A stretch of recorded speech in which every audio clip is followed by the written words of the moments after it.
Mas a maneira como as pessoas vão associando, a gente só entende naquele contexto daquela época. Não teve nenhum trabalho de base, as pessoas chegavam ali dando nome, descia as favelas inteiras, entende? Estavam se associando ali ao sindicato, porque era gente de origem rural e que começou a correr um alto-falante na cidade e que dizia, é o sindicato para dar terra, para dar terra. Essas pessoas foram aparecendo de cidade, inclusive mais distante, de 200 quilômetros, de 300 quilômetros. Elas foram apresentando e tinha mais de 5.000 pessoas concentradas perto do sindicato.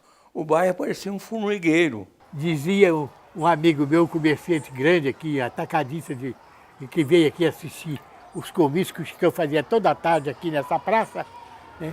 E olha, aquilo que eu vi lá parecia o povo atrás da terra prometida. Eu acho que ele foi usado porque ele era uma pessoa simplória, simploríssima. Morava num casebre, era uma pessoa muito sem expressão. O Chicão se transformou com isso, foi conversando com a gente, né? Ele tinha tendência para ser um líder mesmo, né? Carisma, sabia falar muito bem, discursava muito bem. Permanentemente tinha reunião, no meio da rua, no meio da praça, era no palanque, era fazendo discurso. Era permanente, dia e noite, porque o movimento lá não parava, porque tinha muita gente. Eles não saíam de lá, para ser bem claro, eles não arredavam o pé de lá. Dias, meses aconteceu assim. Esse líder, que era do Partido Comunista, uma figura até bastante controvertida e tudo, ele desrespeitou o Partido Comunista num determinado momento, com a ideia do sindicato, e começou a dizer para as pessoas, no sindicato é para a reforma agrária. As ligas camponesas, elas pleiteavam um movimento armado. E o Partido Comunista segurava esse movimento armado. Eles não eram, eles tinham medo de arma. O Partido Comunista tinha um medo que era mostrar uma carabina para eles, eles saíam correndo. Entende? E a gente optou pelo outro caminho, pelo caminho violento, porque já que não pode lidar com gente violenta pacificamente, então nós vamos organizar-nos e vamos enfrentá-los violentamente também. Eu não via perigo naquilo, eu não sentia nenhum perigo. Para mim aquele povo era tão simplório, que eles não eram capazes de dar uma olhada lá, botava as enxadas lá, as foices, aquelas coisas todas, punha lá. Mas não era para atacar ninguém, não. É como se estivesse ali prontos para ir para o terreno que ia sair para eles trabalhar. Deu a ordem, nós vamos pegar o nosso pedaço de terra. Para mim, eu pensava assim. A palavra de ordem do sindicato era a defesa da terra dos poceiros, a luta pela reforma agrária. Então isso vai tensionar e os fazendeiros começam a reagir formando milícias armadas. Aí começou a anarquia. E se vendendo a ideia do comunismo, né? Disseminação do comunismo pela Rússia no mundo inteiro. Depois teve Cuba como modelo e começou a irradiar essa encrenca para cá. Nosso movimento era pré-revolucionário, entende? Ele tinha características todas de revolução. Então, nós pleiteávamos, além da terra, nós pleiteávamos também a Revolução Socialista. E isso em Valadares. Quando entrou para o lado rural, aí a coisa complicou. Tive que tomar uma atitude por conta própria. Uns tentando o que a lei não os permitia, mas o outro usando de mãos próprias para fazer com que a lei fosse cumprida. É aquela história, antes que me jantem, eu vou almoçar. Isso é natural, né? Isso é ação e reação. Essas coisas todas estavam levando um processo de anarquia e quebra de autoridade. Enfim, nós começamos a nos armar. A gente não dormia de touca, não. A gente estava armado também, não como eles, mas lá um revólverzinho, uma carabina a gente tinha. Depois de mais de 2 gerações de trabalho, o cara chega e invade a sua terra. Precisa ter sangue de barata para poder assistir um negócio desse de braço cruzado. Era o caos. João Mulher era visto como um protetor dos camponeses, dos operários em geral, tanto trabalhador rural como urbano, e uma ameaça aos latifundiários. a situação já estava muito tensa no país como um todo, entende? E o comício foi lido quando ele faz a defesa da reforma agrária. Entende? Ele faz a defesa da reforma dentro da Constituição. Mas, assim, foi o estopim, eu acho. Trabalhadores do campo já poderão, então, ver concretizada, embora em parte, a sua mais sentida e justa reivindicação, aquela que dará um pedaço de terra própria para ele trabalhar, um pedaço de terra para ele cultivar.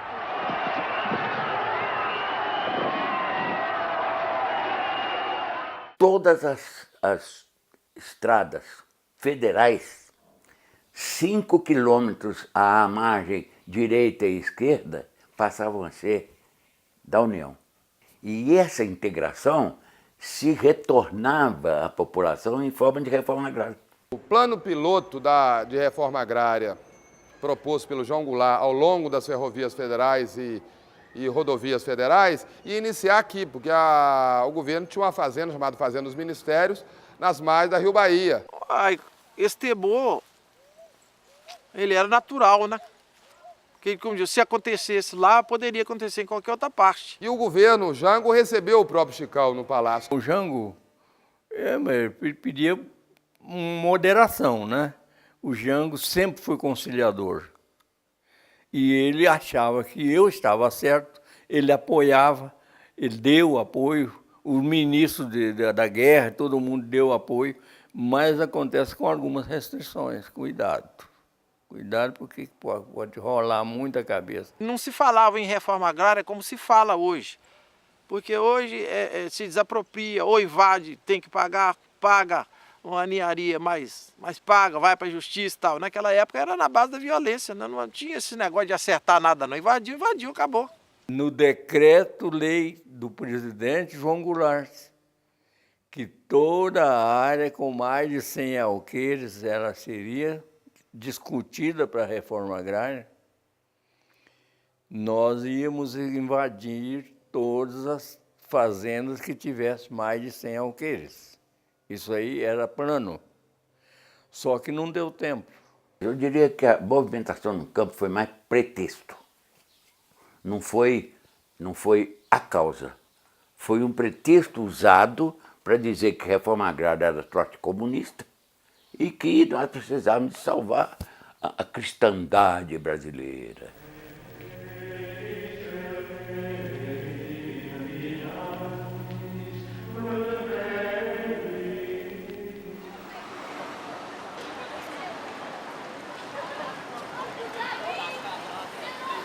As mulheres dos fazendeiros ficaram, vamos dizer assim, em paz com a situação, até que aconteceu um movimento para fazer uma passeata, como aconteceu no Brasil inteiro.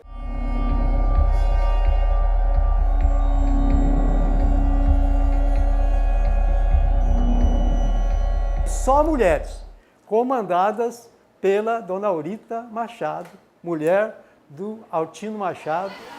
Eles homenagearam a minha mãe, Aurita Machado. E como ela era viva, eles colocaram o nome da praça de 13 de maio, que é o aniversário dela, porque ela foi a líder das mulheres. Lembra muito a mamãe, o estilo. Os olhos principalmente, porque é muito interessante que os olhos dela eram azuis. E a gente sente a presença dos olhos azuis. E a boca aberta? Falando. Ela fez muito discurso, ela era muito boa de oratória, e ela falava muito bem e incitava o povo. E era uma mulher que tinha um poder de convencimento muito grande. Elas organizavam sessões na igreja e levavam, inclusive, suas empregadas domésticas para dar um ar de que a população, os pobres, estavam apoiando aquele movimento. Entende? Elas faziam reuniões, né? Tinham grandes lideranças ali dentro, mulheres que falavam muito bem e que depois saíam na rua com o panelaço.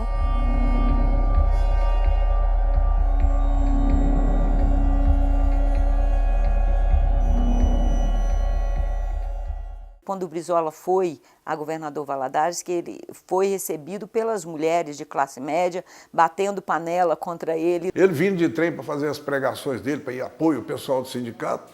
Quando ele soube que o pessoal da estação, o pessoal da Estrada de Ferro avisou. É um problema danado da estação lá de Valadares, a mulherada tudo esperando o Brizola, que está aqui no trem. Aí fizeram ele saltar na estação de Ipaba. Mesmo assim, quando o trem chegou, elas revistaram o trem todinho. Banheiro, revistaram tudo atrás do Brizola. Não teve nem sombra do cabelo dele correndo.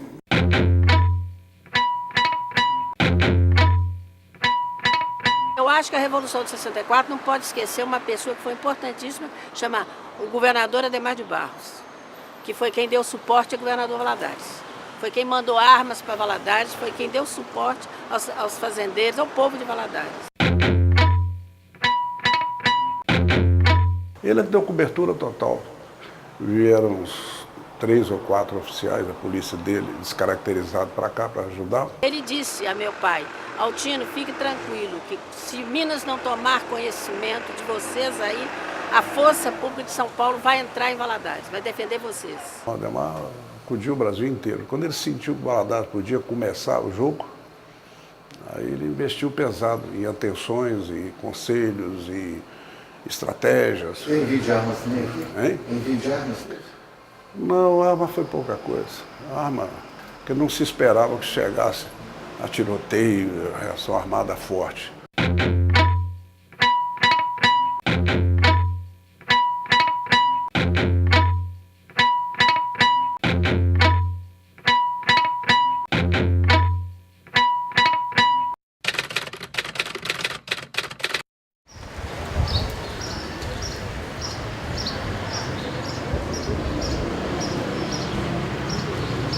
Essa praça é histórica.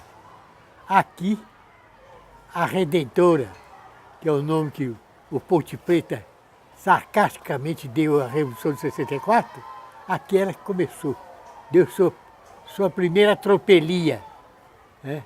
Sua primeira violência. No dia 30 de março, a sede do Sindicato dos Lavradores, que fica no bairro Santa Terezinha, foi atacado. Literalmente arrebentou com tudo. E quem fez isso?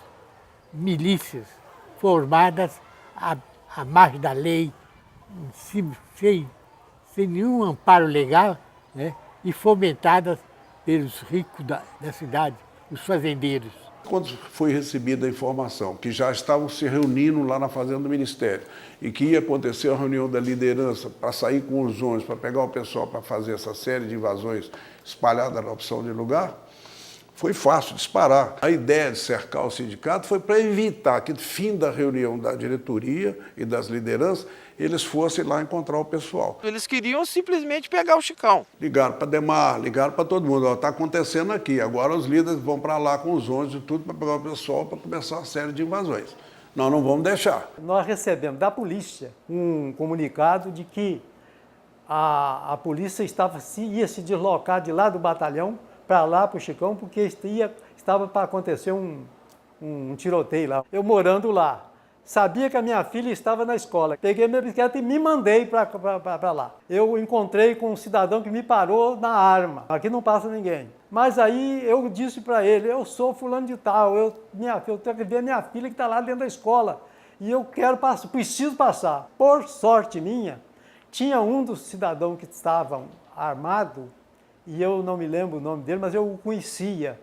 Eu falei: fulano, pelo amor de Deus, eu preciso passar. Aí ele me deu cobertura armada, esse camarada que eu conheci me deu cobertura armada. Eu passei por trás e vim para próximo de onde estava acontecendo. Aí sim, é por isso que eu estou dizendo que eu vi todo o acontecimento. Quando nós vimos, já chegaram 60 homens armados até os dentes de carabina, de fuzil. Ali era uma sapataria, uma pequena sapataria, e a própria residência do Chicão. Se enfrentasse era massacre, porque nós não tínhamos armas suficientes para chocar contra.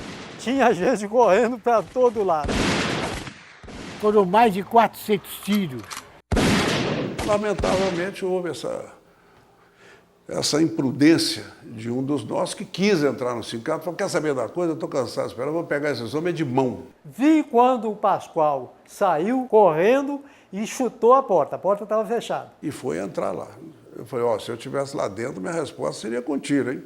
Ele meteu o pé na porta e imediatamente ele recebeu o tiro. Tomou um tiro na cabeça.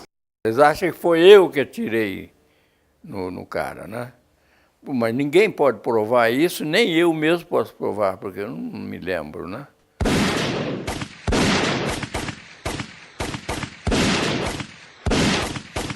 Nós estávamos ali na nossa casa, no nosso sindicato. Nós não estávamos ali para matar ninguém.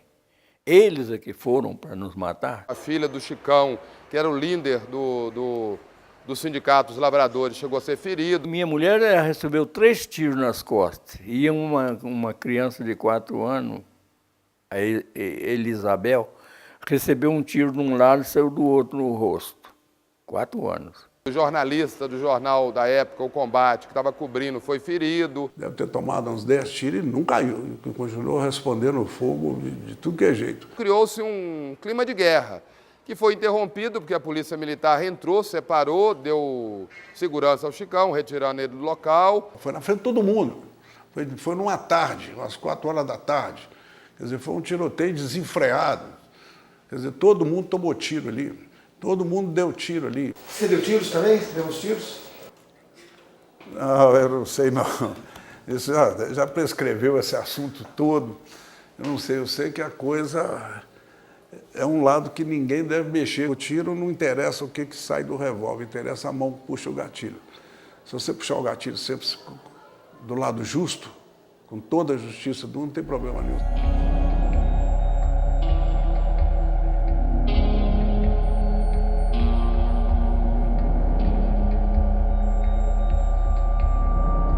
Com isso, dissolveu também. Né? Com esse tiroteio, se foi ruim, mas, na verdade, dissolveu o sindicato, porque as lideranças aí tiveram que sair da cidade. O sindicato fechou naquele momento, só abriu não sei quantos anos mais tarde, né? Eles aproveitaram o embalo e saíram, embora eu seja contrário a isso, mas empastelaram o jornal todo, quebraram o jornal O Combate todo. Do jornal só restou a memória. Né? Essa ninguém apaga. A memória do povo é do tamanho do mundo.